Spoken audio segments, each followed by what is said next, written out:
The night was meant to be simple, the kind where comfort comes from small routines. Dinner together and a film playing in the background. I thought it was just another evening wrapped in the quiet familiarity of our life. She laughed at something on her phone, the glow of the screen reflecting off her face. For a split second, a name I didn't recognize appeared, and an uneasy knot twisted inside me. She noticed my glance, quickly turned the phone over, and brushed it off with a casual, "Just a friend." But when someone hides their screen that fast, you don't need proof to know the truth is already slipping through the cracks. I tried to push it aside, to settle back into the night, yet my mind wouldn't stop circling. Her smile no longer looked effortless, her touch felt colder, and her gaze seemed to drift anywhere but me. I didn't confront her then. There were no fights or accusations, only my silence. But after that, I watched closely. The changes weren't hard to see. She lingered awake at night, her phone now guarded by a lock, her face brightening at messages I wasn't allowed to witness.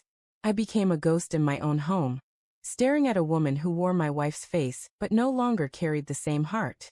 The breaking point came one evening when she was showering. Her phone buzzed on the nightstand. I hadn't intended to touch it, but my hand moved before I could stop myself. I unlocked it, and there he was again, not a single message, but a stream of them. Conversations that stretched back months. Photos, jokes, intimate confessions, plans for a future where I didn't exist. This wasn't a slip. It was deliberate. She hadn't simply betrayed me. She had been building a life where I wasn't included. I didn't wait for her to step out. I packed a bag in silence, took only what I needed, and left without a note or goodbye. She never expected me to go, but she no longer knew who I truly was. In the days that followed, I hid away in a modest hotel room.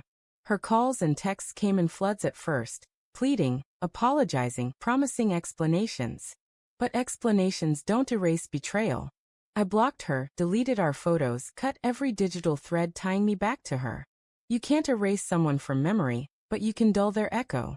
2 weeks later, I moved into a small apartment and started piecing myself back together. Some nights I still woke reaching for her, my body betraying what my mind already knew. But over time, the silence turned gentle. The pain dulled into something manageable. 6 months passed before I saw her again.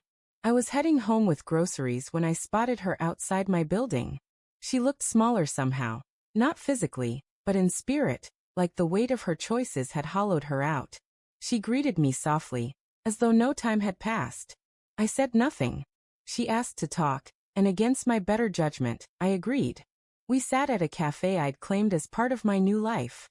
She fidgeted endlessly, stirring coffee she never drank. Her hands shook, her words faltered. "I never thought you'd really leave," she admitted.